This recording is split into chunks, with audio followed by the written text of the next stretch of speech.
हिमालय की गोद में सिर्फ खूबसूरती और सुकून ही नहीं है, बल्कि यहाँ ऐसे ऐसे राज दफन हैं जो आज भी हमारी समझ से बाहर हैं। तो चलिए आज उत्तराखंड की उन गलियों में चलते हैं जहाँ हर मोड़ पर एक नया रहस्य, एक नई कहानी इंतजार कर रही है। ये जो बात है ना, ये पाताल भुवनेश्वर के लिए कही जाती है। एक ऐसी जगह जो कल्पना की हर सीमा को तोड़ देती है। और यहीं से हमारा सफर एक ऐसी दुनिया में शुरू होता है जहां विश्वास और रहस्य एक हो जाते हैं। और यही सवाल इस पूरे सफर के दिल में है। क्या ये सब सिर्फ कहानियां हैं या इनमें कोई सच्चाई भी छिपी है? चलिए साथ मिलकर इन दावों की परतों को खोलते हैं और देखते हैं कि इन पहाड़ों में आखिर छिपा क्या है। तो सबसे पहले हम उन जगहों पर चलेंगे जहां हजारों साल पुरानी पौराणिक कथाएं सिर्फ किताबों में नहीं बल्कि आज भी पत्थरों में जिंदा हैं। गंगोलीहाट के पास ये जो गुफा है, इसका जिक्र स्कंद पुराण तक में मिलता है। मतलब ये कोई आम गुफा नहीं है, ये तो अपने आप में एक पूरा लोक है जो धरती के नीचे बसा हुआ है। इस गुफा के अंदर 4 दरवाजे हैं जिनका संबंध 4 अलग-अलग युगों से है। कहते हैं कि रावण की मृत्यु के बाद पाप द्वार बंद हो गया और महाभारत के युद्ध के बाद रणद्वार भी हमेशा के लिए बंद हो गया।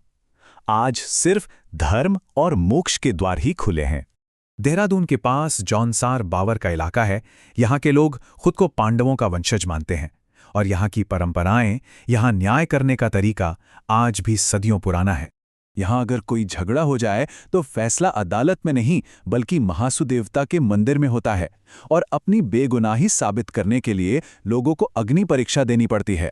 मतलब जलते कोयले को हाथ में उठाना पड़ता है। यहाँ के लोगों के लिए आस्था कानून से कहीं बढ़कर है। उनका मानना है कि देवता की कृपा हो तो निर्दोष का हाथ जल ही नहीं सकता।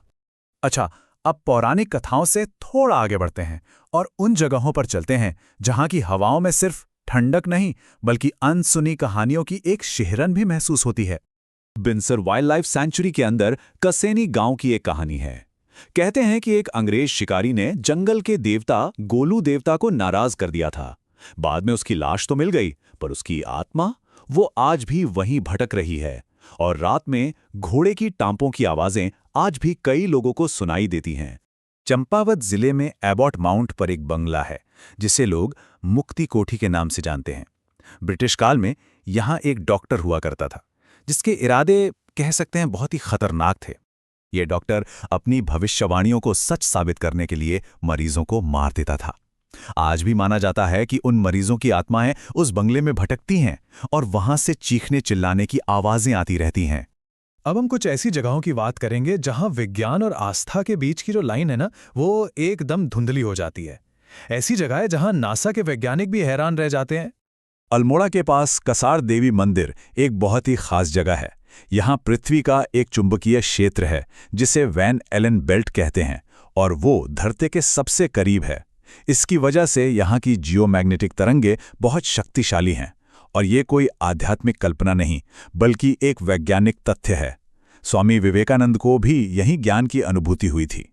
कसार देवी की ये ऊर्जा इतनी अनोखी है कि ये दुनिया के दूसरे प्रसिद्ध रहस्यमय स्थानों जैसे पेरू के माचू पिच्चू और यूके के स्टोनहेंज के बराबर है।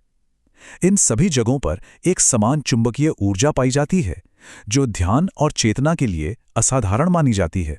पिथौरागढ़ के सीमावर्ती गांव कालापानी में एक ऐसा कुंड है जिसका पानी हर मौसम में एक ही तापमान पर रहता है। सोचिए, चाहे बाहर बर्फ गिर रही हो या तेज धूप हो, पानी का तापमान टस से मस नहीं होता। और तो और इस पानी में औषधीय गुण भी हैं जो त्वचा के रोगों को ठीक कर देते हैं। लेकिन एक चेतावनी भी है, रात में यहां रुकना मना है क्योंकि माना जाता है कि यक्ष और गंधर्व यहां स्नान करने आते हैं और उन्हें देखना इंसानों के लिए खतरनाक हो सकता है। अब बात उन रहस्यों की जो किसी भूत प्रेत या देवता से नहीं बल्कि सीधे इंसानी चेतना और खुद समय से जुड़े हैं। ये शायद इस सफर का सबसे अजीब हिस्सा है। नैनीताल के पास धनाचुली गांव में कई लोग ये दावा करते हैं कि उन्हें आने वाली आपदाओं का एहसास सपनों में हो जाता है। वो इसे दैवीय संदेश मानते हैं।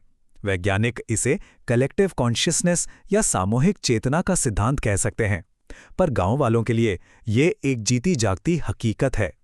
चक्राता के लोखंडी गांव में सर्दियों में जब भारी बर्फबारी होती है तो गांव पूरी दुनिया से कट जाता है।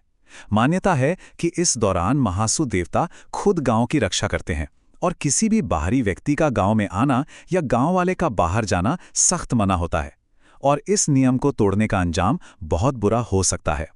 और अब सबसे अजीब रहस्य। अल्मोड़ा के पास मालडा गांव के बारे में कहा जाता है कि यहाँ लोग अचानक गायब हो जाते हैं और कुछ घंटों या दिनों बाद लौट आते हैं, लेकिन उन्हें कुछ भी याद नहीं रहता, जैसे किसी ने उनकी यादों से वो समय ही मिटा दिया हो। गांव वाले इसे माया का जाल कहते हैं। तो हमने पौराणिक कथाओं, भूतों की कहानियों और विज्ञान को चुनौती देते रहस्यों से होकर एक सफर तय किया है। अब सवाल ये है कि इन सब का मतलब क्या है? पाताल भुवनेश्वर से लेकर मालडा तक ये कहानियां सिर्फ लोक कथाएं नहीं हैं। ये हमें इतिहास, आस्था और विज्ञान के बारे में हमारी अपनी समझ पर सवाल उठाने के लिए मजबूर करती हैं। तो आखिर में सवाल बस इतना ही रह जाता है, क्या दुनिया सच में बस उतनी ही है जितनी हम अपनी आंखों से देख सकते हैं, या हमारी इस देखी सुनी दुनिया के परे भी एक और परत है जो रहस्यों से ढकी हुई है और जिसे समझने के लिए शायद हमें अपनी सोच का दायरा और बढ़ाना होगा?